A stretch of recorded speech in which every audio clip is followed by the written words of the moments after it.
फिर कोई वक्तृत्व कला में भी, और एक जिन शासन की प्रभावना के लिए वक्तृत्व भी कभी जरूरी हो जाता है।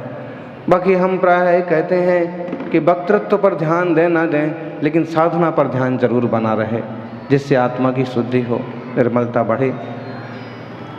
कई सारी घटनाएं आपने सुन ली, अब उसका तो क्या खंडन करना, क्या मनन करना, लेकिन ऐसी बातें होती हैं, अक्सर कर हो जाती हैं। उन जीवों का अपना योग संयोग होगा। अभी उस दिन वो हमारे पास वो थाली कप लेकर के आ गए, तो फिर हमने यही कहा कि इसको अच्छे से साफ करो। तुमने अच्छे से धोया नहीं है, इसमें पाँव बने इसलिए रह गए हैं, अच्छे से धो जाओ। अब वो अजैन श्रावक उन्होंने बड़ा उसको महिमा मंडित करके रख लिया। तो कुछ योग संयोग होते हैं। अपन ऐसा कह सकते हैं कि चल चल करके अपने पाँव कुछ गर्म हो गए होंगे और स्टील पर पाँव बन गए होंगे, ऐसा भी हो सकता है। तो सब कुछ हो सकता है, बिना कारण के कार्य नहीं होता है। और चमत्कार भी वास्तव में कोई चमत्कार नहीं होते हैं जो हमारी बुद्धि से परे होते हैं। जज साहब, जो हमारी बुद्धि से परे होते हैं, जिसका हिसाब हम नहीं लगा पाते हैं, वो चमत्कार हो जाते हैं। अच्छा, चमत्कार भी कोई देवता ही करेंगे मान लीजिए, और हम इसको चमत्कार मान लेते हैं। देवताओं के लिए वो चमत्कार नहीं है। और कुछ ऐसी अद्भुत चीज़ें हो जाती हैं तो लोगों की एक विशेष आस्था, श्रद्धा, भक्ति कहिए, अपनापन जैसे बढ़ जाता है। अपनी यही भावना रहती है कि सबों का उत्थान हो, विकास हो, सब वीतराग जिन शासन शाकाहार सदाचार से जुड़े। आपकी घाटोल के जज साहब बहुत बार पैरवी कर चुके। वो जज साहब कोर्ट में न्याय सुनाते होंगे, हमारे पास जब घाटोल वाले आए तो इनकी पैरवी कर रहे थे कि आपको घाटोल जरूर पधारना चाहिए। उनकी भावना भी पहले से जुड़ी है, श्रावकों की जुड़ी है। आज बांसवाड़ा के भी सुधी जन हैं, सुरेश जी, कौन सा हो गया पूरा 70 पूरा हो गया। तो 70 का मतलब अब तर। इसलिए हमने आपसे पूछा था 5वें गुण स्थान में क्या क्या होता है।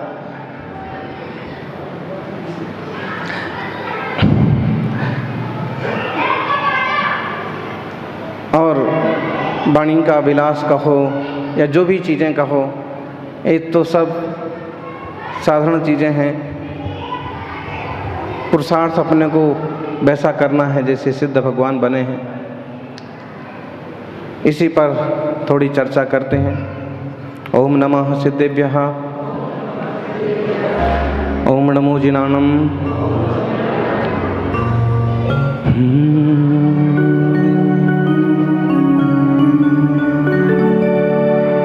ओम नमो जिनानम।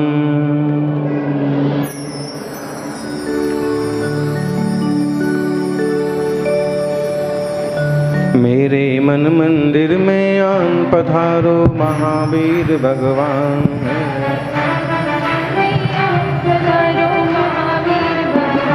मेरे मन मंदिर में आन पधारो महावीर भगवान। मेरे मन मंदिर में आन पधारो महावीर भगवान। पधारो महावीर भगवान, विराजो महावीर भगवान। पधारो महावीर भगवान। मेरे मन मंदिर में आन पधारो महावीर भगवान। मेरे मन मंदिर में आन पधारो महावीर भगवान।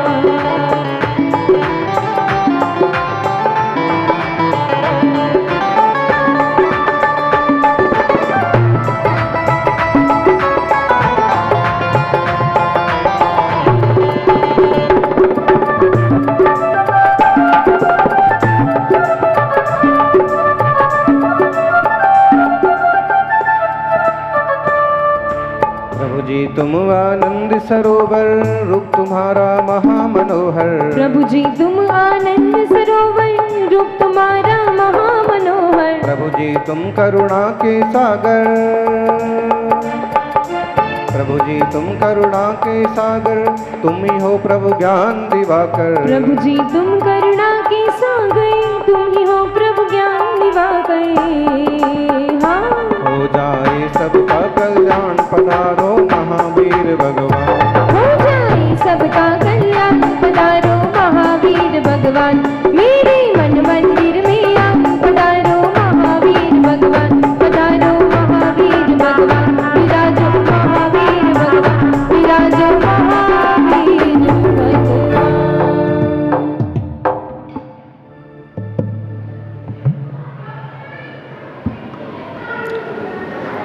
यदि आप हिंदू हैं तो मथुरा अपना है, यदि आप मुसलमान हैं तो मक्का अपना है, यदि आप श्वेतांबर हैं तो पालीताना अपना है, यदि आप दिगंबर हैं तो सम्मेद शिखर गिरनार कुंडलपुर अपना है, और यदि आप एक अच्छे इंसान हैं तो सारा जहां अपना है।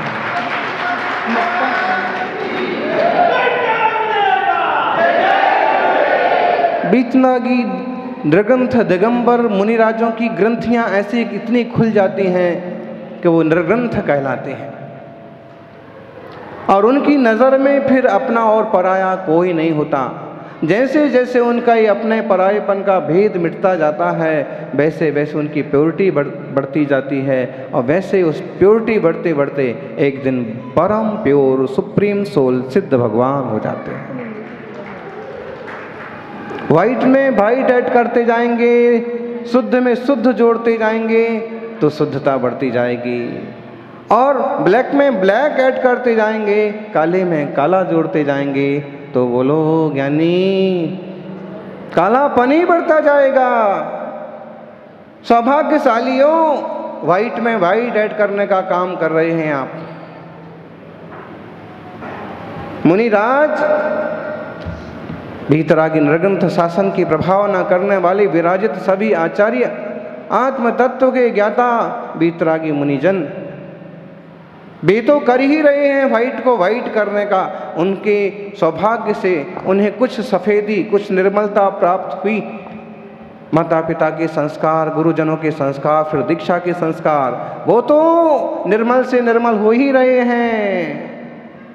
वाइट सिर्फ वाइट नहीं होना चाहिए।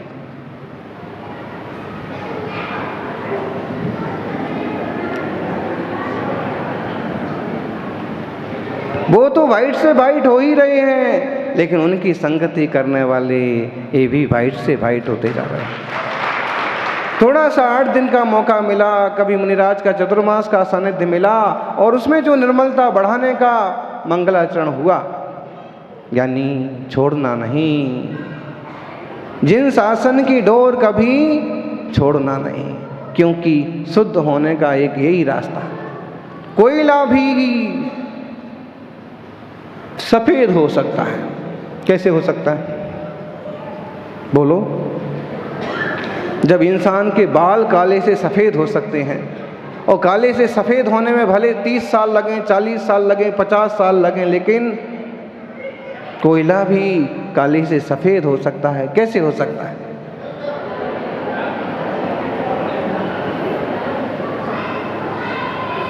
जला करके कोयले को भी सफ़ेद किया जाता है, और तपा करके आत्मा को भी परमात्मा किया जा सकता है।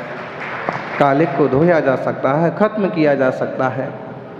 आत्मार्थियों, अहम की अकड़ ज़्यादा नहीं चलती, अहम की अकड़ ज़्यादा नहीं चलती।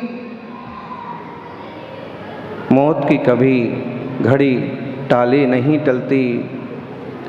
लौट कर दौलत भले ही जमा कर ले कोई, पाप की कमाई कभी किसी को नहीं फलती। पाप की कमाई और पाप किसी को फलता नहीं है, और फलता है तो पाप रूप ही फलता है। नरक आयु का बंध किया, नरक गति का बंध किया तो नरक में जाएगा, भोगेगा। त्रेंच आयु का बंध किया, त्रेंच गति का बंध किया, त्रेंच बंधेगा, भोगेगा। कदाचित इंसान भी बन गया और खोटा आश्रव बंध कर रखा है। लेस्या के किसी प्रशस्त परिणामों में उसने अच्छा आयु का बंध कर लिया तो इंसान बन करके भी नारकियों जैसे काम करेगा, त्रियंचों जैसा बोझ ढोएगा।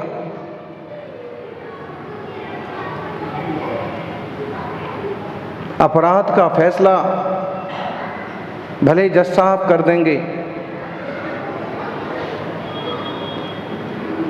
अपराध का फैसला भले कोर्ट में हो जाएगा, लेकिन पापों का फैसला आपके अपने कर्मों की अदालत में होता है, और जैसा करेगा वैसा भरेगा।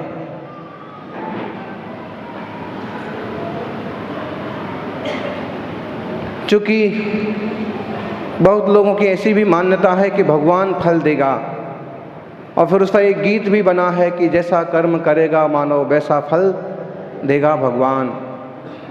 और ये है गीता का ज्ञान।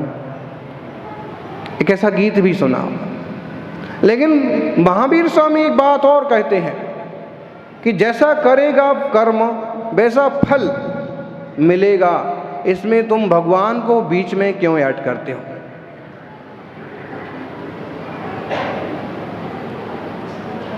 उन्होंने उसमें भगवान को ऐड नहीं किया कि भगवान देगा।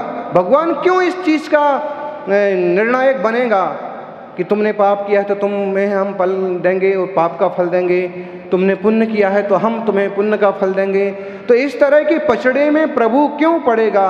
वो अपने आनंद घन चैतन्य स्वभाव में तल्लीन रहेगा कि इस तरह के बंटवारे के चक्कर में पड़ा रहेगा। इसलिए प्रभु महावीर ने एक सीधी सादी बात कही, जैसा कर्म करेगा मानव वैसा फल भोगेगा।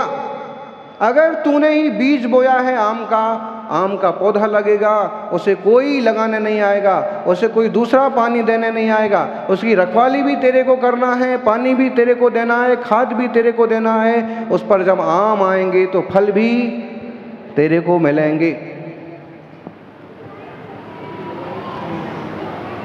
और अगर तूने बबूल का पौधा लगाया है, और एक बात देखना, कांटे वाले पौधों को खाद और पानी ना भी दो तो भी जल्दी बड़े हो जाते हैं और ज्यादा फल देते हैं। और मीठे रसीले फल वाले पेड़ पौधों को खूब पानी दो, खाद दो, तब जाकर के कहीं बरसों बाद फल आते हैं। और इसका मतलब है कि पाप के पौधे जल्दी पनपते हैं, संसार में बहुत दुख देते हैं, और पुण्य के पौधे बड़ी मुश्किल से पनपते हैं, लेकिन कभी पनपते हैं तो मीठे मीठे धर्म के फल देते हैं। ये आपके बीजारोपण का अवसर है मनुष्य पर्याय। इस पर्याय में धर्म ध्यान के बीज बोएं। आत्मा शाश्वत वस्तु है, ध्रुव चैतन्य स्वरूप, रे क्यों पुद्गल अनुभवे, भूल आपका रूप। आत्मा तो शाश्वत वस्तु है। वस्तु का मतलब आप सामान नहीं समझना। वस्तु माने वस्तुत्व गुण स्वभाव वाला चैतन्य धर्मा आत्मा।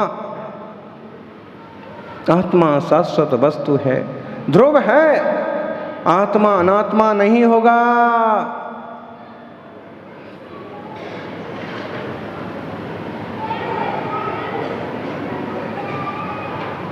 और अनात्मा कभी आत्मा नहीं होगा। आप अपने घर में कितने भी साल रहोगे, घर घर का ही रहेगा, जड़ का ही रहेगा। इस देह में कितने भी वर्ष बिता दो, देह देह ही रहेगा, चेतन होने वाला नहीं है। और जो चेतन है, जो आत्मा है, वो ज्ञान घन ही रहेगा, वो जड़ होने वाला नहीं है।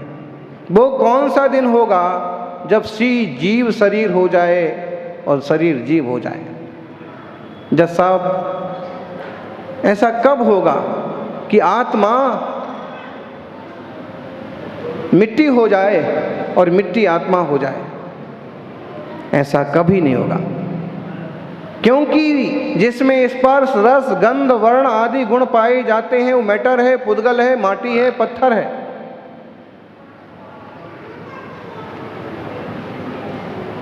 और पुद्गल चैतन्यमय नहीं होता है, चैतन्यमय होता है चेतना, आत्मा। और फिर आप कहोगे इस देह का क्या किया जाए? यही तो दिक्कत है कि हम जिनकी पूजा कर रहे हैं वो सिद्ध हैं, देहातीत हैं, और हम अभी देह में विराजे हैं, संसारी हैं। देह में विराजे जरूर हैं, लेकिन ज्ञानी हम देह नहीं हैं। और जिनका यह निश्चय हो गया कि देह में बैठ करके भी मैं देह नहीं हूँ, देह दूर रूपी देवालय में विराजित मैं चैतन्य घन भगवान आत्मा हूँ, जिनने ऐसा निर्णय कर लिया वो यहाँ आकर के विराज गए। देह से ऊपर बैठ करके जिनने सोचना सीख लिया, समझना सीख लिया, जीना सीख लिया, अब इन्हें सर्दी गर्मी, कीड़े मकोड़े, उपसर्ग परिसर बहुत ज़्यादा तंग नहीं कर पाते। क्यों? अलग ज्ञाता दृष्टापने का भाव प्रकट हो गया। जानन स्वरूपो हम। कहना आसान है लेकिन करना कठिन है, और उसका अभ्यास ये मुनि करते हैं। देह कैसा भी हो जाए आत्मा की सुध नहीं भूलते। कर्म चक्र और सिद्ध चक्र, किसकी पूजा कर रहे हैं आप? सिद्ध चक्र। सिद्ध चक्र मतलब क्या? मतलब सिद्धों का चक्र, सिद्धों का समूह। ऐसा नहीं कि कोई घूमता हुआ चक्र हो गया। सिद्धों का चक्र, चक्र मतलब समूह, और चक्र का मतलब यूं सुदर्शन चक्र भी होता है। और चक्रवर्ती के पास तो एक सुदर्शन चक्र होता था, लेकिन आप लोगों के माथे पर तो देखो 12-12 सुदर्शन चक्र लगे हुए हैं, घूम रहे हैं, हवा फेंक रहे हैं। हाँ, ऐसे ही कुछ होता होगा। लेकिन और अभी घटनाएं कभी घटती है ना, ये पंखा टूटा और सुदर्शन चक्र बना, और ऐसे कांड भी हो जाते हैं कि अमुक आदमी को चोट लगी, घायल हो गए। बोलो, पंखे के नीचे बैठे हुए ज्ञानी आत्माओं, पंखे का घूमना अच्छा लगता है? अच्छा लगता है, हवा आती है। जब तक पंखे का घूमना हमें अच्छा लग रहा है, तब तक समझना चतुर गति में घूमना भी हमें अच्छा लग रहा है।